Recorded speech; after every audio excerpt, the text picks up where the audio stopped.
My name is John. I'm a recovering academic. And as part of my recovery process, I'm going to try to make things really simple up here and practical. I hope it works. My background's applied behavioral science. And that's, for many years, what I've done is collected data and run experiments, both in the field and in academia, to try to implement an idea that came to me through Buddhism. Back in '93, I read a book on Buddha's life story, and I'm sure most of you have heard of this, but it's still a good one. The Three Temptations. The idea is that he was ready to learn what it was all about, and so he sat under the Bodhi tree, and he put his hand down and said, I'm not moving, I'm going to get this. And then Mara, the god of death, comes up with the temptations. And there's all these different, I've heard the story told many different ways, so if I get a different version than you're familiar with, bear with me. But I guess he sends his sisters, Mara sends his daughters, which represent lust and desire and cravings. And he says, no, I'm not budging. And he sends the god, the death, the people with the weapons. He says, I'm not going. So they shoot the arrows, and the arrows turn into flowers at his feet, right? He won't move. He's going to stay there. And then I love the one about duty. And, here, the world needs you. And he didn't budge on that one either. And apparently, because he was able to stay there in that immovable spot, he was able to break through all illusion, right, and awaken, and become a person who has inspired conferences like this. Now, I love this story. It just rings true for me. My question was, where is this immovable spot? How can I find it? Right? I mean, it makes sense intuitively. There's some sort of a sense of power. Like, we know we can do that, but how? How do we do that? How do we get that conviction?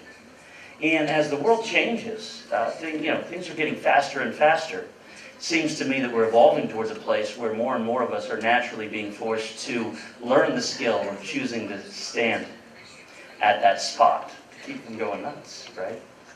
So that's kind of been the mission that's been underneath my academic mission. And I'm not going to tell you all the stories, but basically I did a research project in '94, I believe it was, a year after I read that story. And it led me to a pretty interesting set of ideas that over a 2-year process or something, it resulted in a model that explains that. And if we had time, I'd get into each of these different stages, but just rest assured, they're graphic representations that could point to the immovable spot. And so my thinking, though, inspired by Buddhism, very much love the elegance and simplicity and of that story in particular, was more by my hero Einstein. I like this guy. Said, and this theme really captures the essence of the truth that I believe lives at the heart of both Buddhism and the voice code, which is the name of the thing I discovered, and truly all paradigms that are oriented towards helping us access truth, the capital T. Right? A human being is part of the whole, called by us universe, a part limited in time and space. He experiences himself, his thoughts and feelings, as something separate from the rest, a kind of optical delusion of his consciousness. So if you will, just keep that in mind and notice the parallel there. What I'm going to get into today isn't going to be able to dive real deep, but I would like to share one big idea which hopefully you'll find useful and interesting. Because at the end of the day, with all the complex science, it all comes down to rubber bands, from my point of view. Right? The immovable spot we access by being willing to suspend our belief in the tension caused by a series of rubber bands that have been wrapped around our waist since we were children. And of course, that's a metaphor, a scientific metaphor. But imagine this, okay? Imagine that you want something in the future, right? You really want it. And why do you want it? Maybe you want it so you can prove. Maybe you want a lot of money so that you can prove that you're worthwhile to your parents. Or something like that. That happens a lot. You want something to make up for something in the past, to prove yourself. Well, what happens then is that when we try to escape, to create a future by running from the past, it's like there's a rubber band that's tying us to the past that pulls us backwards, right? But when we try to cling to the past out of fear of the future, the change comes and threatens our status quo, and we're forced to change against our will. The basic idea here is the idea that we live in a universe of dynamic polarity, where space and time are essentially this fabric of a unified fabric with no separation. But due to our belief in separation, our belief in ourselves as separate, our belief that the past and the future are separate, and my belief that I and you are separate, that is, beliefs in separation form the frame out of which perception happens. And I believe what Buddha really, what gave him the conviction to stand at the immovable spot was the awareness that perception isn't reality. There's a deep sense of something larger than perception, a sense that we could create it, that we're unlimited, right? But we tend to not be able to access that because we react to the world as if we're a product of it. Does that make sense? So, I believe this instinctual understanding of non-duality is really the recognition that separation between past, present, and future, self and world is an illusion. But those beliefs are deeply, deeply buried in our unconscious. And so what we perceive is time and space. So you get what I'm saying? I'm saying that you create time and space through the belief in separation.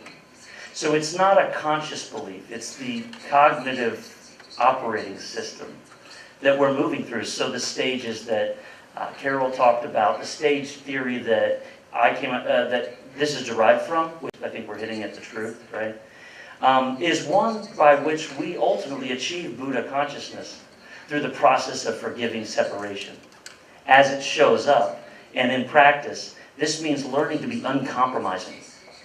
Uncompromising, right? Uncompromising in our choice to own ourselves as the author of everything in our perception.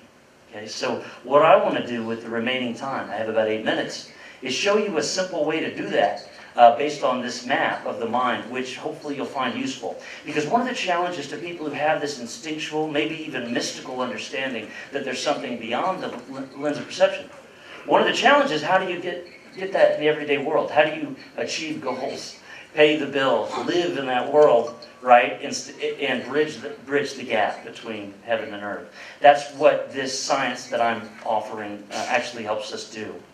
Helped me do, so that I didn't have to sell my soul to get by. Just imagine that rubber band matrix that I showed you. Imagine that there are 3 of them. It's like a 3-layer cake. And that, one is where Mara, the god of death, lives. It's actually shadows, old patterns, right? The temptations. They live in a primal unconscious, we call it. Our Buddha consciousness, our future self, right? The us that's all-powerful, would live in what I call the creative unconscious, which is only unconscious until a certain stage. Then it becomes the source of our consciousness, right? But just go with me for now. You got this 2 layers. And what we're perceiving in our mind is the 3rd layer, which emerges from the other 2 layers. So it's all about tension, right? You have these 2 unconscious, like a cookie, right? Our reality is emerging based on those 2 other layers, unresolved tension. And what it shows up for in everyday life is that we perceive trade-off between 4 different values that we need, all of which we need. That we all have 4 universal needs. One is the need to be connected to other people. Can't live without it. Connection is a universal need, right? The other is we need to be our own person, autonomy, right? We can't for long stifle the individual spirit, right, of wanting to be ourselves and unique within ourselves. We have a need for security. We really would like to know that we're going to have a place to live and enough money to eat. It's hard to live without that, right? And we have a need for change. We can't do the same thing every day for too long without wanting to break things up and push the envelope forward. Now, the voice code model basically says that these 4 needs are space and time as they show up through the lens of our everyday ego. So we often, has anyone here ever perceived those at odds? Your desire for intimacy, for example, maybe being at odds with your desire to be your own person? People in relationships trying to get you to change. And then you want to go and do your own thing, but then you get lonely and you have to go back. Rubber bands pull in you, right? Maybe the desire to do your own thing and get a job that do what you love instead of the job you don't love. But then you do that and all of a sudden you're, oh my God, how am I going to pay the rent? And then you get the job again, and you're like, oh my God, I hate this job, why'd I go back, right? Now imagine that's showing, this is how that is happening. It's really based on the belief that self, world, past, and future are separate. And you don't have to ever compromise, but you got to be willing to go deep to get past the rubber band level of the mind. Here's the cycle that you can do it in radically efficient fashion. I believe quite strongly, having looked at the science of this. I derived all this, by the way, by looking at a map. It's not a language map, it's a structural map that I can't get into, but basically it's an iteration of those 4 quadrants I told you about. And I believe this is what Buddha did to become someone who could choose that spot. In fact, I believe all great visionary icons, this is how they become able to make that choice. It's a cycle that anyone can use starting today. It's not that complicated. But the problem is if we don't know it, right, it seems magical. And by the way, I've written a book. I can only do so much in 15 minutes. I've got 3 left. So like, if you like this and you want to dive in and you sense that there's something here, you can get that for cheap, or maybe I have an extra copy, come see me. Because you can master this cycle and you're going to have some good results. So you can pick any goal you want. So think of something you want in the world. Maybe you want more money or a better husband or wife, right? You can do that on this. So you pick that goal. I'm going to run you through it now. Ready? It's going to be kind of quick. So what I want you to do is, we don't have time to really go through it, but imagine that you're going through it.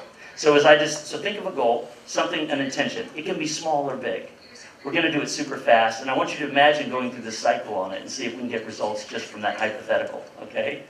So something you want from the world, and it can be something internal, like awakening. It can be something external. That's what I love about it. It doesn't matter. The process is universal. It'll work in any way. So, okay, you have your goal. First step, you got to commit. Right? Oh no. Right? We've committed a lot to things in the past that ended up, we were letting Mara influence our choice, right? We were committing based on fear. Well, you can't commit based on fear because you're, right, you can never really, you end up split-minded, right? So you have to commit based on love. So imagine the goal you chose. Giving yourself license to just love it completely, to commit wholeheartedly without reservations, suspending all disbelief. Just imagine being in that state. Throw all cares aside, release the past, and just give yourself to it fully with faith. And if you feel it, nervous, let that be excitement. That's the state through which you choose the immovable spot, right? But how do you stay there? Well, hold that state. What you got to do next is learn how to reframe from that choice, right? You're the authority. You made a choice. Now when you look at the future, you have to see a future that is consistent with the choice of what you made, right? With your commitment. And how do you know if you made a commitment?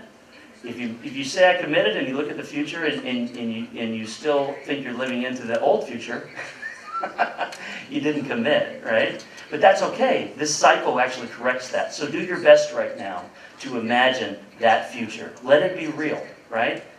As you do, observe the resistance that comes up. That little voice that said, Mara, that's Mara, by the way, right? You can't do this, you can't have this, this isn't real, it's just another one of those things. You did this last time, see what happened, right?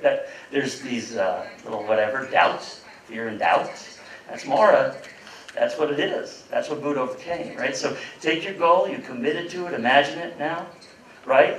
And that little voice, let it be, but expand, because you're the master, right? You feel it, you're living into that future, okay? Now, once you feel that sense of possibility, you turn it on, you turn it inward, and you explore that resistance. So let's say you had a worry voice, or maybe an avoidant voice. Some sort of a voice came in, you have this vision that goes like, oh, I don't want to do that, right? What you can do is say, who is that? To your own voice, and give it a name, right? So I found some pretty great characters in my unconscious, Wally the wallower, this character of me who always wanted to wallow and mope, right? Arto the avoider. See, what we do here is we can give our shadows personality and laugh at them. And that renders them absolutely powerless. But it's not just about that. It's about objectifying our resistance to realize that it's not us, right? We created it. So explore is really about that. In whatever way works for you, I recommend playfulness. because seriousness is usually a sign that Mara's nearby. So there we are, we've explored it. Let's say you've got a character, some silly character, let it be silly. And you got to give yourself complete license. Like whatever you find, like the more gross thing you find, the better. Because look what comes next. Once you find a pattern, what you do is you actually assimilate it. What you do is you want to, so imagine that pattern.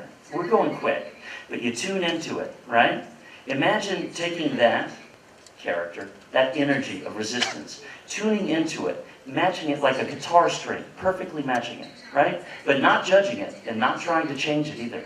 You're tuning into it. You don't want to fix it. You don't want to fix yourself. You're the eternal self. You couldn't be any better, right? You just want to tune in. What that does is that neutralizes it. It can't affect you ever again if you do that. So you sit with it. That's how you assimilate that pattern. Then once you've done that, you've removed the charge. Now you transmute it. What does that mean? Well, you just love it. You just love whatever that was that seemed before to be tormenting you. And what that does is that changes its form. Transmute transforms it. These are literal pictures of water, with different energies being passed through it. Look at I will kill you versus love. This is what you're going to do, right? To whatever it is that holds you back from standing in stillness, right? It's not scary once you assimilate it, and it's not hard to assimilate once you laugh at it, right? And this is all easy to do once you commit to it and know that you're living into that future, which is see how this works? Easy. This is easy. And then once you've done that, this is real fun. You just embody it. You receive the gift. You realize that pattern was your voice. That was you pretending, dressed up in fear. You get a gift that you get to have that gift forever once you reclaim it. You get more space inside to sit under the tree, right? And then you just, from a state of presence, do whatever you feel inspired to do. And you will feel inspired to do it because you'll feel like celebrating, because you'll feel free. You'll feel like you accomplished that goal, whatever it was, without even having done anything. And then that feeling will attract into your space the accomplishment of that goal with very little effort. Can you see the logic of this and how this works? It's an extremely elegant way to, if you do this now, imagine, if you will, doing this over and over again, maybe 15, 20 minutes a day for a few weeks, right? What happens is you start to stand at that center point. You start to realize that you never left that center point. All that happened was you believed in some old thought patterns that made you think that you had left it, right? That's what awakening is. It's not becoming something other than you are. It's recognizing who you are and who you've always been, and recognizing that that could never be taken from you. And this process is a very quick way to get there, and also pay your rent and create cool things in the world that other people like. And remember, patience makes perfect. I'm about out of time here, but just know this all was derived. You see that we have a 12-stage model that's pretty great. It's a whole nother conversation. But this system, this cycle, was derived by standing at stage 12 of this map and looking at how the future you talks to you now here. You see, the time and space is just sort of a small part of you. At the end of time and space, the real fun begins, I think. And that's where Buddha, I think, was, the master stage, right? That's in your future. It's inevitable. There's no way that it can't happen because, as I understand it anyway, from my point of view, right, time and space is a big circle where we seem to leave home.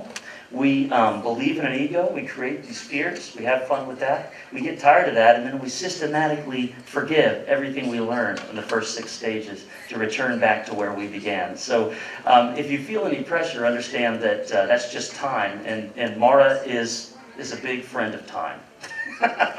So don't worry about time. Take your time and enjoy the process, and that's the easiest way to get there quickly. If you want to just get a good way to start, go online. I have there's a book with a script, a create script. You can use it anytime you want, and you'll start to see right away why this is fun. If you decide that you want to go deeper and you go, oh man, this really does work, know that there's really cool ways to work with this because it's based on natural laws. It scales up holographically. So we found that a 5-week, 36-day cycle creates a permanent shift in any area of your life. So what happens is you need evidence to believe it. Even though I may be convincing, You know, you have to get the evidence yourself to prove to yourself who you are. No one can do it for you. So I recommend people start with a small, like an hour script. Then you get the benefit, you get the feeling. Then you can really start to go from there. If you want to like heal an area of your life with a morning practice. The Create cycle is particularly powerful when used as a 7-day cycle. Like Monday you commit, Tuesday reframe, Wednesday explore, right? You get into this rhythm of consistent intention that topples shadows. Within 2 or 3 weeks you start to get a momentum that makes you unstoppable. So just know it's all about consistency. It's not about intensity. Intensity is good, but if you have consistency, eventually that bigger you will come through you and cause you to put your hand down and tell Mara and his gang to buzz off. Thank you.